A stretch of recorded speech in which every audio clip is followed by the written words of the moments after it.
When God's word becomes your delight, it becomes your light. When love leads, unity follows. Welcome to day 118 of the 180-day Bible journey. Hi, today we learn how to anchor our lives in God's word, to walk in the Spirit, to receive others in love, and to guard the unity of the church. Today we're looking at Psalm 119, and then we'll start from verses 1 to 24. The psalmist says we are blessed when we walk in God's ways and keep his precept. God's word makes us to be protected from sin and cleanses our heart. God will open our eyes to behold wondrous things from his law. Obedience produces blessings. In Psalm 119 verses 25 to 48, prayer for God to strengthen our understanding of his word and deliver us from lies.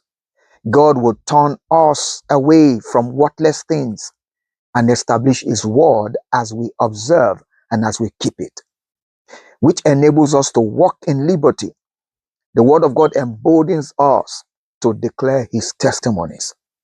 God's word is what strengthens, and God's word is what frees us.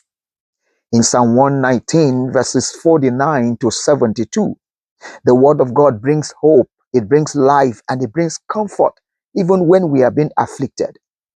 Even in the midst of wickedness, we will remember God's law and thank him for his righteous judgment and testimonies. We like to keep company with those who fear the Lord. God is good, and he will teach us his statutes, and he will teach us his laws. God's word is priceless wisdom any day, anytime. In Psalm 119 verses 73 to 96, God's hands made us, and he will give us understanding. Let his mercy be our comfort as we delight in his laws. As our soul waits for his salvation, we long for a word of comfort from the proud and also from those who persecute us. Forever, God's word is settled in heaven, and his faithfulness is forever, and we will never forget his precept.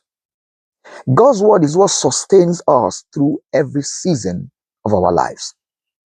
In Psalm 119, verse 97 to 120, we see that God's law is our meditation, and it makes us wiser than our enemies.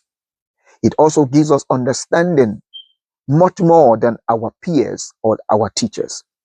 God's word is a lamp to our feet, and it revives our lives.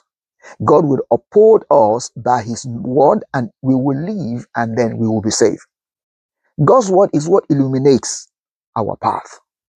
In Psalm 119 verses 121 to 144, because we love the law of God, he will give us understanding, he will give us mercy, and he will give us salvation. God's word gives light and understanding. It will not allow iniquity to dominate us. God's judgments are righteous, and his words are pure words. God's word is our eternal hope any day, anytime. In Psalm 119 verses 145 to 176, it says, hear me, O Lord, and save me to keep your testimonies. Revive me according to your justice, and plead my cause, for your word is truth. I rejoice at that word as one that finds great sport. I hear my supplication, and deliver me, and let your word be my help. God's word is what anchors our soul in time of need. As we move into the New Testament, in Romans chapter 15, Apostle Paul says that believers should be empathetic and to bear other people's burden, and be of one mind and one affection. God will fill us with hope, he will fill us with joy, and to believe in what he has said and what he has written. Paul aimed to preach all gospel in new territories, and he longs to visit Rome with fullness of blessings. Unity is what glorifies God, and that was what Paul was preaching here in Romans chapter 15. In Romans chapter 16, Paul commended Phoebe and asked that she should be assisted by the church, by the local church. He also acknowledged the faithfulness of Priscilla and Aquila, and he urged them to stay clear of divisions. Further, he made greetings to Timothy and his friends, and he declared that Jesus Christ is the hidden mysteries. Love is what builds the church, while division destroys it. And I believe as we continue in this 180 day, we'll continue to build ourselves up in love and in sameness of mind. And this brings us to our memory verse today in Psalm 119, verses 99 to 100. It says, I have more understanding than all my teachers, for your testimonies are my meditation. I understand more than the ancients, because I keep your precept. I believe as we continue in this 180-day journey, we continue to meditate in the word of the Lord. He will grant us understanding, wisdom, light, much more than our teachers, and even more than the ancients.